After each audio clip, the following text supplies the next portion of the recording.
Mary in Olathe, Kansas. It's great to have you. You're next on the Rush Limbaugh program. Hi. Mega Digital Rush. Thank you. Long-time listener. Thank you very much. Just want to thank you for the Rush Revere series. You talked to my daughter, Bethany, back in October. She asked about Canon Tommy. Oh, yeah. And I just have to say, I know history is just one of those things that, if kids, get the right history, it changes their outlook. And I'm so nervous. But I see that, they want to teach all this stuff that has nothing to do with history, such as things like wanting to teach them how to meditate, Buddha meditation, and things like that. And, oh, yeah. It's even worse than that. Oh, my goodness. I've had to write notes that I don't want my daughter participating in things like that.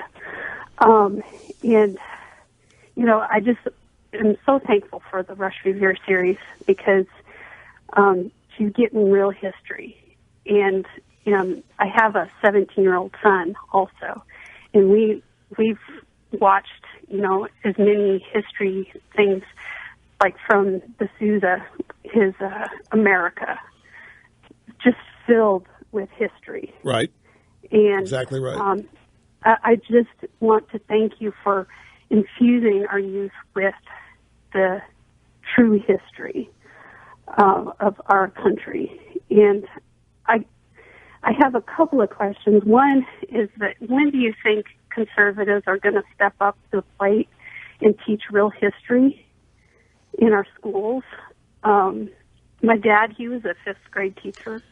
They are trying, and I think the primary effort is occurring in the homeschooling movement.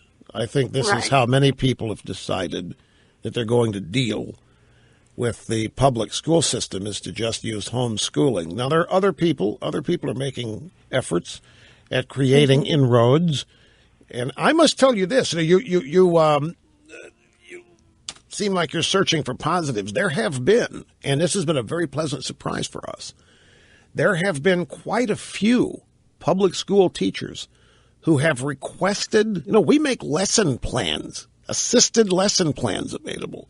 We don't try to take over the teacher's job by any stretch of the imagination, either intentionally or we're not even trying to create that illusion, but we offer assistance to any teacher who would like to use any of the materials in the Rush Revere series. And we've had a tremendous amount of feedback from public school teachers all over the country. And so we've sent them books. We've donated books to some schools, and more than you would believe. It's surprised me. And this is a pet project of Catherine's. She is on this and monitors this and is promoting it and is trying to I'll tell you what else is happening in regards to this. Kids who are getting the books from their parents and then reading them or taking them to school and showing them the books, the teachers and their classmates. And in some cases, some schools, the teachers are fascinated by it and want to read the books themselves and are incorporating them some way. Not into the full-fledged curriculum. They don't have any control of that. But it would surprise you, I think, that we're not being shut out. We're being welcomed into a lot of places. But your overall question, when are conservatives going to stand up and do X? Teach American history? They are doing it. Conservatives are standing up all over this country. Take a look at the election results in 2010 and 2014. Conservatives are doing everything they know how to do. They're demanding that Obama be stopped. They're electing Republicans.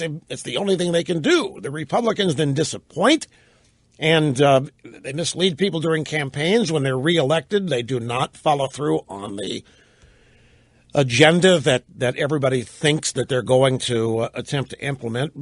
And there's a lot of frustration building as a result of this. But I don't think you should, Mary, there are conservatives and others all over this country who simply are fed up and don't want to tolerate any more of this. What is missing is national political leadership. The Tea Party is never going to go away because it's not a thing. The Tea Party is an attitude. The Tea Party is a mindset, and it is held by millions and millions of Americans. And the Washington establishment may think that they can stomp it out, and they may think they may be able to get rid of it, but they'll never be able to get rid of it because it's not a tangible thing that you can go out and destroy. So all they can try to do is depress or dispirit and make conservatives or Tea Party people feel like their efforts are futile. And that is taking place. But I'll tell you, I think that there's so much energy in opposition to what's happening now. There's frustration. And there are a lot of people that don't know what to do other than vote.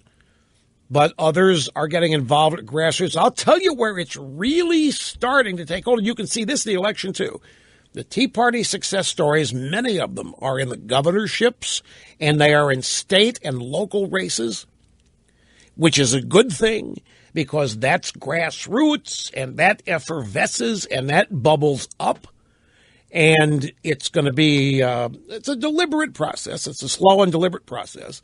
You'd feel better if all these people are getting elected to be senator, vice president, president, whatever, but that's not the route that you can take if you don't have any experience in the business of politics.